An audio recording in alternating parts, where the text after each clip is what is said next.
This is Justin, IDA Indian Dairy Association, prominent member from Tamil Nadu chapter.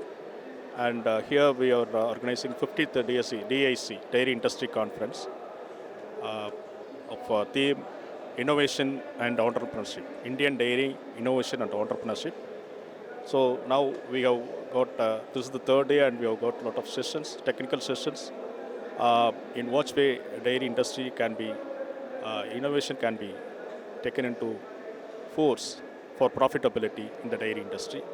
India is number one in the world in dairy milk production, and this conference paves way to learn a lot about profitability and entrepreneurship session. And we are all thankful to the organizers of IDA Indian Dairy Association, the office bearers and delegates who attended. A lot of VIPs have come. Thank you all for this.